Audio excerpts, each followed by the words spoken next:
Termination is never an easy part of a manager's job, but the steps you take beforehand can reduce the difficulty and the company's possible exposure to wrongful termination lawsuits.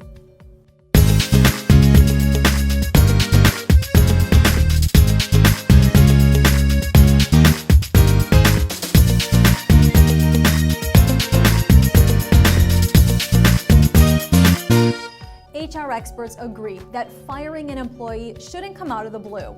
Termination should be the final step in a thorough process of establishing company policy, regular performance evaluations, constructive discipline, and dispassionate consideration of the employee's risk and value to the company.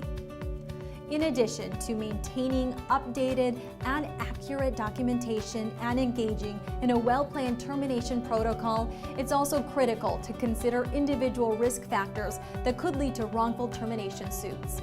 According to the Corporate Counsel website, Amy Jensen, a labor and employment attorney in the San Francisco office of Hinshaw and Culbertson, notes that in recent years, good employees have been caught off guard by economy-related dismissals.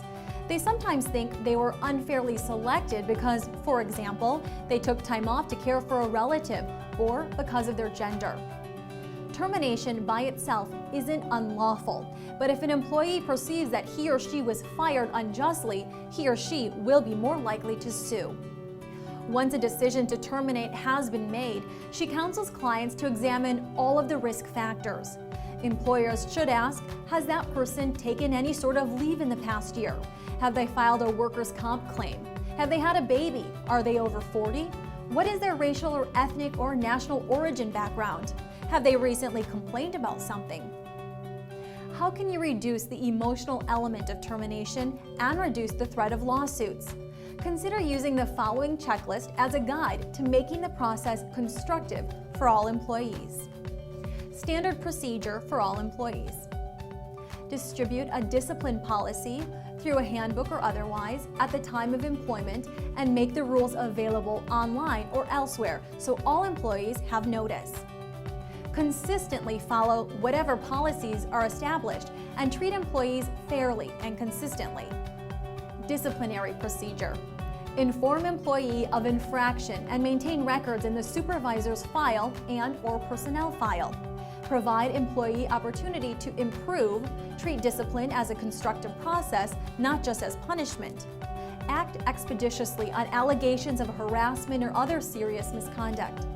Perform investigation if appropriate. Determining penalties.